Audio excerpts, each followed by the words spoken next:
কলমি শাক পছন্দ না এমন লোক খুবই কম আছে। ইলিশ মাছের মাথা থেকে শুরু করে যে কোনো জিনিসের সাথে কলমি শাকের test out of this world. আজ আপনাদের সাথে শেয়ার করব কিভাবে কলমি শাক এক সিজনে আপনারা মোটা তাজা করে মনের মতন খেতে পারেন। আসসালামু আলাইকুম, কেমন আছেন আপনারা সবাই? সবাইকে ওয়েলকাম জানাচ্ছি আরো একটি নতুন ভিডিও দেখার জন্য। আজকের ভিডিওটি হচ্ছে তাদের জন্য যারা কলমি শাক মোটা তাজা করতে চাচ্ছেন কিন্তু পারছেন না। 2-3টি পাতা হওয়ার পরই অনেকের কলমি শাক পোকায় খেয়ে ফেলছে।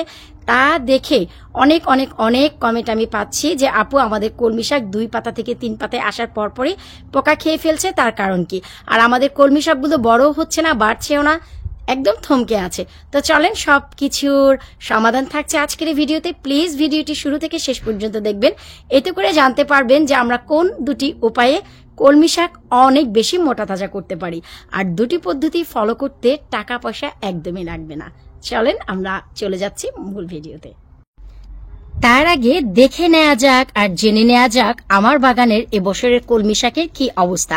আলহামদুলিল্লাহ সফলতা গত বছরের মতন অনেক পাচ্ছি। আর গত বছর যে পটে যে মাটিতে কলমি শাক ছিল ঠিক সেই পটে সেই মাটিতেই আমি কলমি শাক দিয়েছি।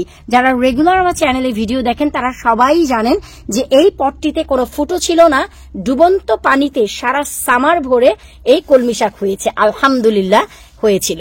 কিন্তু আমি বরাবরই কিন্তু গার্ডেনটি সর্ট আউট করে রাখি একদম লাস্ট উইন্টারে। তো সবকিছু সর্ট আউট করতে করতে এত ঠান্ডা হয়ে গিয়েছিল ডিসেম্বরে যে আমি একদমই পারিনি এই পটটা ক্লিন করে রাখতে, পানিগুলো ড্রেন করে রাখতে।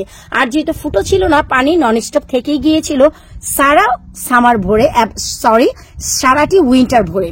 এবছর যখন দেখলাম যে পানিতে ধলধল করছে এবং পানিগুলো ফাঙ্গাল পড়ে গেছে, তখন আমি কি করলাম, একটি ড্রিল মেশিনের সাহায্যে এই পটের নিচে ড্রিল করে পানিগুলো ড্রেন করে সেই মাটিটা প্রসেস করে তারপরে এই যে কলমি শাক লাগিয়ে দিয়েছি। আলহামদুলিল্লাহ কোনো প্রকারের পোকা মাকড়, ছোট ছোট পোকা মাকড় আপনারা কিছুই দেখবেন না। দেখেন মনের মতন শুধু একটি ম্যাজিক দ্রবণ যে আছে আমার চ্যানেলে, সেই ম্যাজিক দ্রবণ ব্যবহার করি 15 দিনে একবার, শুধু ম্যাজিক দ্রবণ। আপনারা আমার চ্যানেলে যদি ইউটিউবে গিয়ে যদি ম্যাজিক দ্রবণ লিখে লাবণী কিচেন লেখেন সেখানেই পেয়ে যাবেন। তো যাই হোক, আমি আপনাদের বলবো যে দুটি পদ্ধতিতে আপনারা কলমি শাক মোটা তাজা করতে পারেন। প্রথম যে পদ্ধতি সেটা হচ্ছে বেস্ট অফ বেস্ট, আর সেটা হচ্ছে যেই পটে কলমি শাক করবেন সেই পটের নিচে কোনো প্রকারের ফুটো রাখবেন না। যত পানি দিবেন, যত টুবু টুবু পানিতে কলমি শাক থাকবে ততই ভালো, মোটা তাজা, অনেক মোটা তাজা হবে। আর এটা যদি করতে না পারেন, যারা অলরেডি ফলন শুরু করে দিয়েছেন পানিতে তারা তো জানেনই, আর যারা জানেন না একদমই নতুন তাদের জন্য বলে দিচ্ছি। আলহামদুলিল্লাহ পানিতে না থাকলেও আমার কলমি শাকগুলো কিন্তু একদমই ফেলনা না। আপনারা দেখেন আমি কাছ থেকে দেখাচ্ছি। ওরে আল্লাহ রে, মৌমাছি রে, আজকে গাছের ফলনের জন্য রে ভাই মৌমাছি এত ভালোবাসে। আজকে গলার ভিতরে একটি কামড় দিয়েছে, ঘাড়ের ভিতরে খুব পেনে ছিলাম সারাদিন। কি করব, কাজ করতে গেলে একটু একটু কষ্ট তো হবেই। তো যা বলছিলাম, এই যে দেখেন আলহামদুলিল্লাহ মোটা তাজা কিন্তু কম হয়নি, আপনারা যদি একটু লক্ষ্য করেন। আর হচ্ছে কি, আবার মৌমাছি এসেছি গো। দেখলেন তো আমি নিজেও কত ভয় পাই এইসব জিনিস, পোকা মাকড়, তারপরে কিন্তু গার্ডেনিং করেই যাই। আলহামদুলিল্লাহ এ পটে কিন্তু আমি অনেক কলমি শাক দিয়েছি। এই যে দেখেন মাশাআল্লাহ একদম ভরপুর হয়েছে ভেতর থেকে ভেতর, ওই যে দেখেন। তো আপনারা দ্বিতীয় যে পদ্ধতিটি ফলো করতে পারেন, চলেন আমরা কথা না বাড়িয়ে সেই দিকেই চলে যাই। তার জন্য আপনাদের ব্যবহার করতে হবে বিনামূল্যে এই 3টি জিনিস। এই 3টি জিনিস মিলিয়ে একটি খাদ্য তৈরি হবে। এটা হচ্ছে চা পাতা, এখানে হচ্ছে 2 টেবিল স্পুন আছে, 1 টেবিল স্পুন আছে খাবারের কফি এবং চা পাতা দুটাই আমরা দৈনিক খেয়ে থাকি, এই দুটা সবার ঘরে অ্যাভেলেবেল। আর মাঝখানে একটা হচ্ছে স্যান্ড, একটু স্টাইল না করে বলে ফেলি, এটা হচ্ছে বালি। ঘর বাড়ি বানাতে যে বালি ব্যবহার করা হয় সেই বালি, অথবা বিচে গিয়ে বাচ্চা কাচ্চা স্যান্ডি বিচে যে খেলে সেই বালি, যে কোনো একটি বালি হলেই হয়ে যাবে।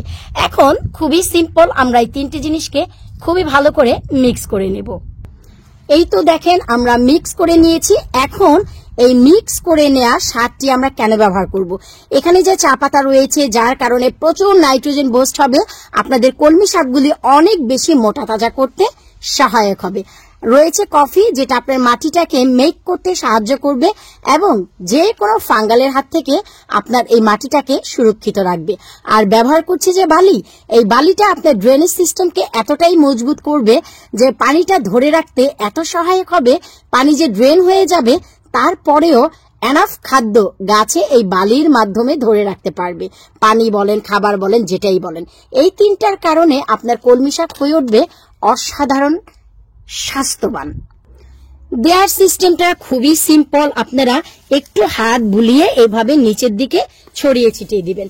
অবশ্যই মনে রাখতে হবে আপনাদের এই খাবারটি দেওয়ার আগে মাটিটাকে ভিজিয়ে নিতে হবে। আমি কিন্তু গাছে পানি দিয়ে দিয়েছি, আপনারা দেখতেই পাচ্ছেন আমার কিন্তু প্রত্যেকটি কলমি শাক একদমই ভেজা আছে। এক কর্নার থেকে নিয়ে আরেক কর্নার পর্যন্ত আমি যে মেজারমেন্ট বললাম সেটা একটি মিডিয়াম সাইজের পটের জন্য। আপনারা নিশ্চয়ই বুঝতেই পেরেছেন আমার পটের সাইজটি কি। এই তো কত সিম্পল দুটি যত্ন যা আপনার কলমি শাককে মনের মতন করে তুলবে। এই সারা সামার ভরে আপনারা মোটা মোটা তাজা তাজা রোগ মুক্ত ভেজাল মুক্ত কলমি শাক নিজের বাগানে বানিয়ে খেতে পারবেন। আর পোকামাকড়ের জন্য অবশ্যই ইউটিউবে গিয়ে আপনারা একবার সার্চ করবেন ম্যাজিক দ্রবণ লাবণী কিচেন, চলে আসবে সেই দ্রবণটা 15 দিনে একবার দিলেই যথেষ্ট। আশা করব আজকের এই ভিডিওটি আপনাদের উপকারে আসবে, কারণ আমরা বাগানে কম বেশি সবাই ফলন করার চেষ্টা করি। বিশেষ করে লাল শাক, ডাঁটা শাক, পালং শাক, পুঁই শাক, কলমি শাক এই ধরনের শাকগুলোতে অনেক বেশি পোকামাকড়ে আক্রমণ করে, পাতাগুলো ফুটা ফুটা করে ফেলে, ছিদ্র করে ফেলে। তো একবার ম্যাজিক দ্রবণ যদি দিয়ে দেন আপনাদের শাক পালাগুলো সবকিছুই ভালো থাকবে, সুস্বাস্থ্য এবং হেলদি থাকবে।